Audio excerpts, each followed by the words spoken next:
All right, Ryan. Well, excuse me for yawning, and I had to actually wake up extra early for this one, Ryan. Good morning to you on this Saturday morning, Ryan, December the 3rd, and we're here to discuss very quick turnaround, right? Just after the game when they faced Providence. So we're coming off of that game right on into the next last check-in before we gather ourselves and get ready, whether our subs they're like Connor, they got to get their Cheetos or their beer or their coffee, whatever they got to get before the game on Sunday, Ryan, at 3 o'clock. And Ryan, you said, boy, Phil, not only you can't miss this game recap, but you gotta we gotta get up early, and that's what we're doing on this Saturday morning. And we had to have a last check-in for this one because you told me the Fighting Irish are coming to town. Yeah, I mean, a big top 10 matchup for sure. And well, I mean, it's actually in Notre Dame in South Bend, but Okay, all right. this Notre Dame suffered their first loss. Notre Dame team suffered their first loss to Maryland at home on Thursday night.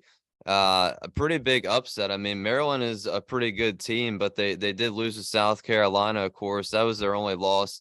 Maryland lost a bunch of players to the transfer portal, but Maryland came in there on Thursday night and handed Notre Dame their first loss before this game on Sunday between UConn. Diamond Mm. Miller hit a buzzer beater to pull off the upset. But Maryland was the first ranked team that this Notre Dame team that faced, and really it was their first test, and now they welcome UConn to South Bend on Sunday for a top 10 matchup. But Mm. Notre Dame, they have a lot of size, which includes three forwards and a center. 6'4" junior Kylie Watson, transfer from Oregon, 6'3" junior Maddie Westbeld, and coming off the bench, 6'4" senior Lauren Ebo, transfer from Texas, and 6'5" junior Natalia Marshall. So this is a team that has a lot of size, unlike Providence that we saw on Friday night. Now, Notre Dame also plays 4 to 5 guards every night.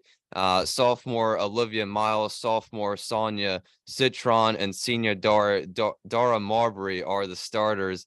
Coming off the bench, they have freshman KK Bransford and senior Jenna Brown, who's actually a transfer from Stanford. So I think the impact players we can expect to see on Sunday from Notre Dame, Sonia Citron and Olivia Miles, I think, are the two players to watch. This Notre Dame team, I think they rely on the guards to do most of their scoring. Like I mentioned, they have a lot of size, but I don't really think that's going to be a problem for UConn. We've seen UConn face the Texas Longhorns, saw them face NC State. Even Iowa had a little bit of size down low. UConn's pretty much handled every team they faced so far this season. But I do expect this game to be fairly close. Playing on the road, only one day of rest, and it should be pretty fun to watch. I think it's going to be a pretty interesting game. When you talk about this matchup, Ryan, you told me number 7 Notre Dame, and then of course you have number 3 UConn.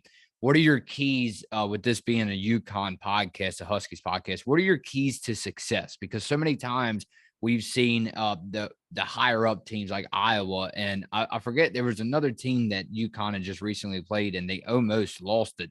Um, what are your keys to success if you had to come out, in front of these Lady Huskies before the game?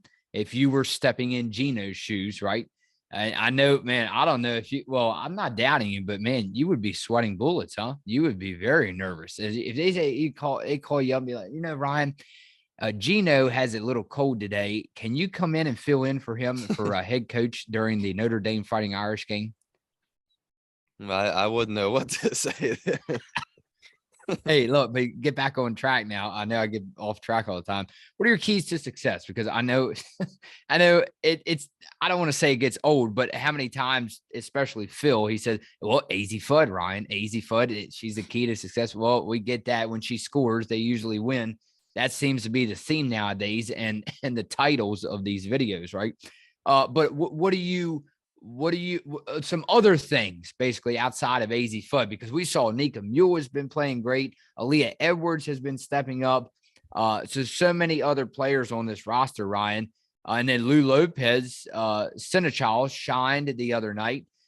So what do you think? I mean, I'd like to actually see UConn does well not turning the ball over. They do create turnovers for the opposition, but I would like to actually see UConn come up with more defensive rebounds, to be honest with you.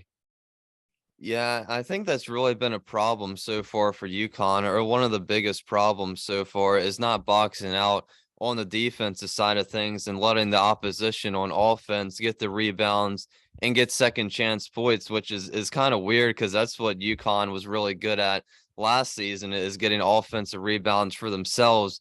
But Yeah. now they're letting the other team get a lot of rebounds. So I'd like to see UConn get a lot of defensive rebounds in this game. Of course, with Notre Dame, they have a lot of size, so it might be a little challenging to box out. But I'm pretty confident that Aaliyah Edwards, Albert Griffin, even Ayanna Patterson can come off the bench and get the job done like they have all season long. And I think also, I think some of the problem has been the offense and the turnovers, especially early in the game. We saw it a lot versus Iowa, a lot of sloppy play on offense. So I'd like to see UConn come out of the gates just swinging and getting a move on the offensive side of things and kind of sparking things instead of just letting the defense do all the work, which has been working out pretty well. But I'd like to see fewer mistakes on the offensive side of things. Of course, Nika Mule has been amazing passing the ball and racking up the assists. But yeah, I mean, I'd like to see fewer turnovers and get back to kind of the offense that Gino wants them to run, passing the ball flawlessly. Aaliyah Edwards has been doing a great job scoring as well. Like you mentioned, Lou Lopez Seneschal, a great fit. And Albert Griffin has been filling in pretty good too. So I'd like to see the offense kind of get things rolling early. And we obviously know the defense is always going to be there. Dara Mabry, you're right. There's a lot of big names on this roster. And how about Lauren Ebo? I thought it was pretty cool. I don't know if you saw her hometown is right here in Washington, D.C. So right down the street from us, Ryan. So yeah, pretty special matchup that we have coming. Predictions. We will get straight down into predictions. This is actually a tough one. And I think what I'll do is, instead of making my prediction first, I will hand it off to you this time, because I'm still trying to actually think. I thought a lot before starting this episode, and now I'm trying to still think and scratch my head, even though my hat is on. Very close ball game, Ryan. Very close. I'm still trying to figure out the score and the MVP of the game. I think it is too. I don't expect it to be a blowout in this game, but I think UConn should be able to win this game. Like I mentioned, only a day of rest in between. And Notre Dame, even though they did get upset, maybe coming off that upset a little bit mad and frustrated and ready to hunt this UConn Huskies team. But I think UConn should be able to handle Notre Dame. I'm going to go 81-72 in favor of the UConn Huskies, and I'm going to go AZ Fudd as a player of the game. I think she has a really good shooting day. I think she comes out hot, maybe scores about 20 in the first half and ends up with about, maybe she might even get a career high in this game, maybe around 35 points, maybe even reach the 40 mark. All right. Well, you know what? So tell me the score one more time. I promise I was listening, but it went through one ear and out the other. 81-72. 81-72. I always like to mark these notes down on my notepad. So 81-72, you're going UConn, and then you're going Fudd as the MVP. Yeah. Okay, Ryan. Well, I'll tell you what. I'll go ahead and go. How do you like this score, Ryan? I'm going to go ahead and go 80-79 UConn over Notre Dame.